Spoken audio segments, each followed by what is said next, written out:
শিলিগুড়ি সংলগ্ন গজলডোবায় গরম থেকে স্বস্তি পেতে হাতির দল তিস্তা নদীতে স্নানে মগ্ন। দক্ষিণবঙ্গের সঙ্গে উত্তরবঙ্গের চারিদিকে প্রচণ্ড গরম। সকাল 11টা থেকে 4টে তাপমাত্রা পারদ চড়তে থাকে। জরুরি কাজ ছাড়া মানুষ বাড়ির বাইরে বের হচ্ছেন না। ডুভার্সেই তাপমাত্রা 33 থেকে 35 ডিগ্রি সেলসিয়াস। এই গরমের হাত থেকে রেহাই নেই বন্য পশুদের। তারাও জঙ্গলের বাইরে বেরিয়ে আসছে দাবদাহের হাত থেকে রেহাই পেতে। দলে দলে হাতি তিস্তা নদীর জলে নেমে পড়ছে। একটা দুটো হাতি নয়, এক পাল হাতি জলে নেমে আরামে গা ভিজিয়ে নিচ্ছে। এদিন এইরকমই ছবি ধরা পড়ল। দেখা গেল গজলডোবা তিস্তা নদীর দুধারে বৈকুণ্ঠপুর জঙ্গলে সকাল থেকে বিকেল পর্যন্ত নদীতে গা ভাসিয়ে চলছে স্নান। জল থেকে পারে ওঠার নাম নেই। সম্পূর্ণ তৃপ্তি নিয়ে সন্ধ্যার আগেই ফের সদল বলে ফিরে গেল জঙ্গলে। গরমের জ্বালায় নাজেহাল দশা। ভয়াবহ পরিস্থিতি তৈরি হয়েছে গোটা দক্ষিণবঙ্গে। বুধবার থেকে ফের বাড়বে চড়বে পারদ।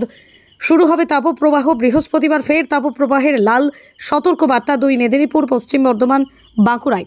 এমনই পূর্বাভাস আবহাওয়া দপ্তরের। উত্তরবঙ্গেও থাকবে দাবদাহ পরিস্থিতি।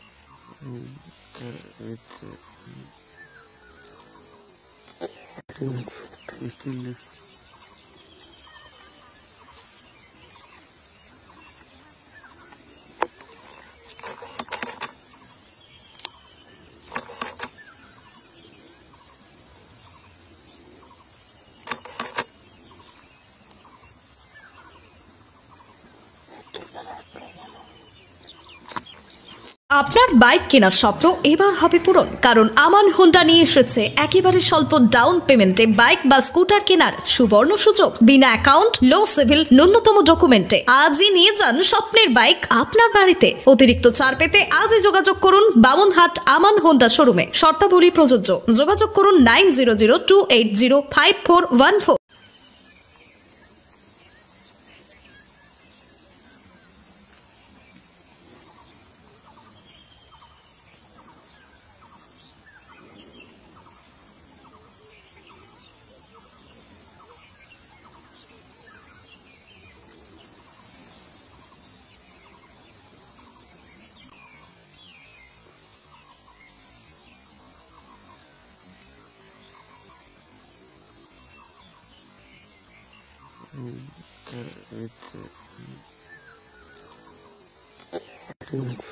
Still